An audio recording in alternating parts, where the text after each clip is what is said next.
Hello everyone, and welcome to my 2021 review of the new B-flat Clarinet Selmer Echo Mouthpiece. Now, I know what a lot of you are thinking. Is there an echo in here? And the answer is yes, it's right here. So enough stupid jokes, let's get right into the review. Now, this may not come as a shock for many of you, but while I was doing research for this review, I discovered that when Henri Selmer founded his company in 1885, it was originally a clarinet mouthpiece and reed company. And perhaps it's a little unfair, but even as a clarinetist, I typically associate Selmer with their legendary saxophones and saxophone products. But it wasn't until the 1920s that they even came out with their first saxophone.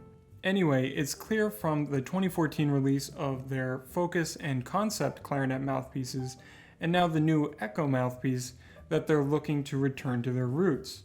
I guess you could say that this mouthpiece is an echo from the past. Alright, so I want to get to the playing portion of this review pretty quickly, so let's get this thing unboxed and quickly go over the specs. For starters, I really like the packaging. I'm a total sucker for these schematic type graphics on packaging, and I think they do it well here. Inside you get a nice cloth/velvet kind of bag with the mouthpiece inside.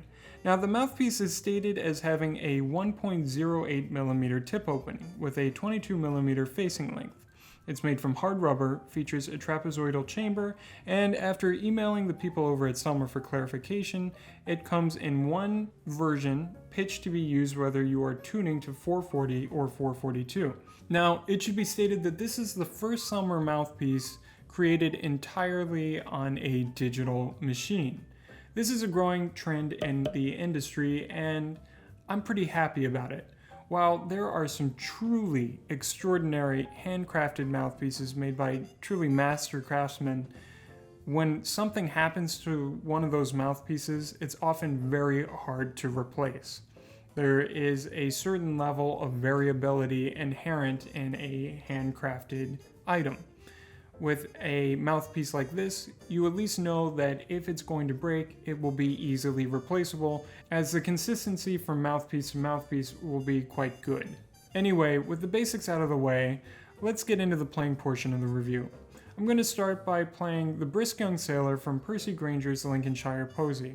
I'll follow that up with a full range chromatic scale with a tuner so we can get an idea of the tuning tendencies for this mouthpiece. After that, we'll talk a little bit about it.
Alrighty, and there we have it.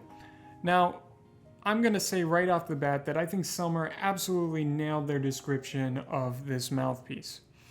When I read the initial promotional material and watched their initial video, I was clearly intrigued. I reached out to the people over at Selmer in the hopes that I could get my hands on a mouthpiece for review.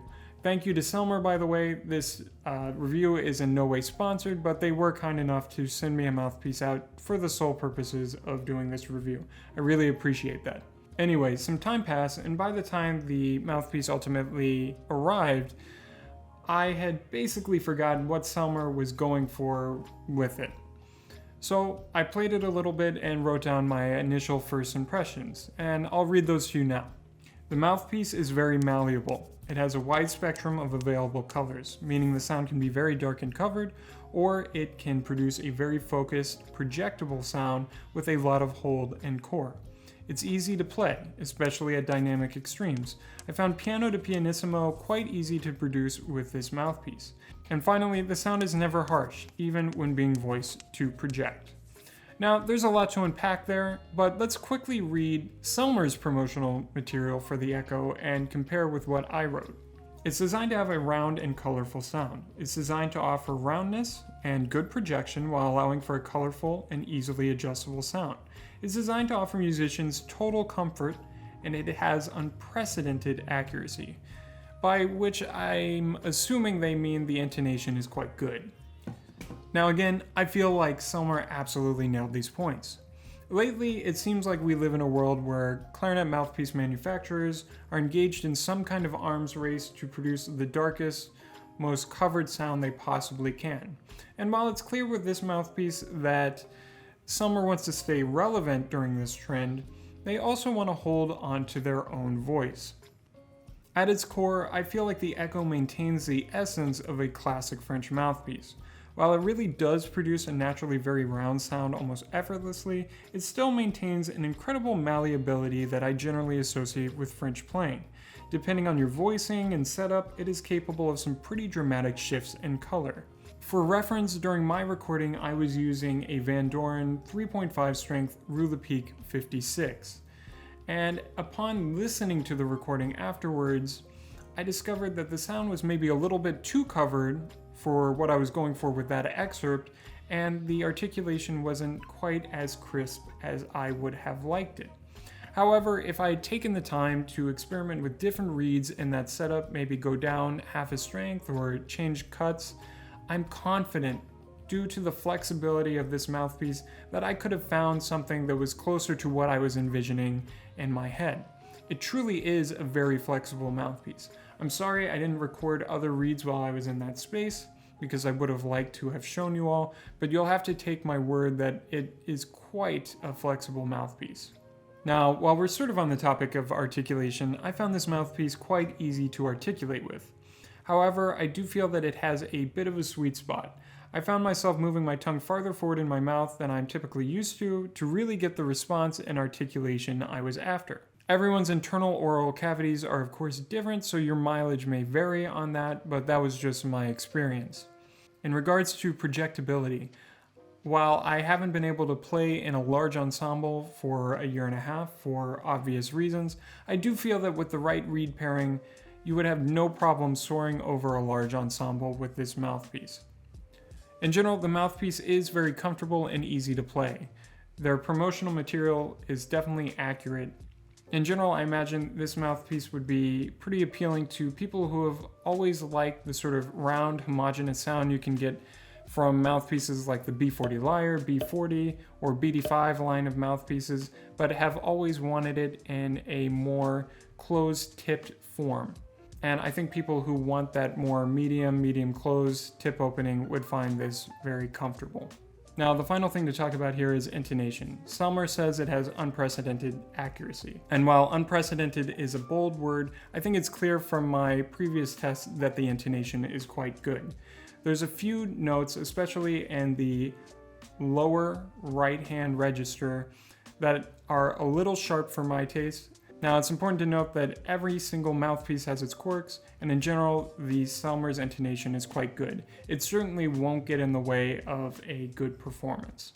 That being said, the mouthpiece, however, is definitely set with the intention of being tuned to 442, so for those of you who are used to playing at A equals 440, expect to be using a longer barrel and then probably pulling it out as you warm up.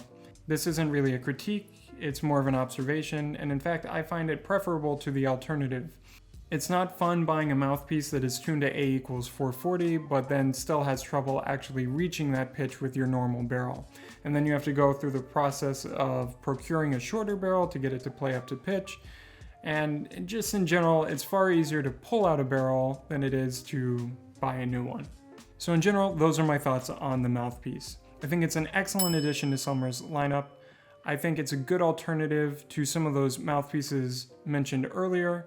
Those of you who want that rounder, more homogeneous sound, but with flexibility, and want it in a more closed tip opening package, I think this may be a good option for you. Now, if there's anything I didn't go over or you have an additional question, please feel free to ask it down in the comments below. I'm always happy to answer questions. If you enjoyed this video, please consider liking it and subscribing to the channel. Also, feel free to go follow me over on Instagram, where I post sneak peeks at upcoming projects and videos of me playing. Now, until next time, thanks for watching and happy practicing.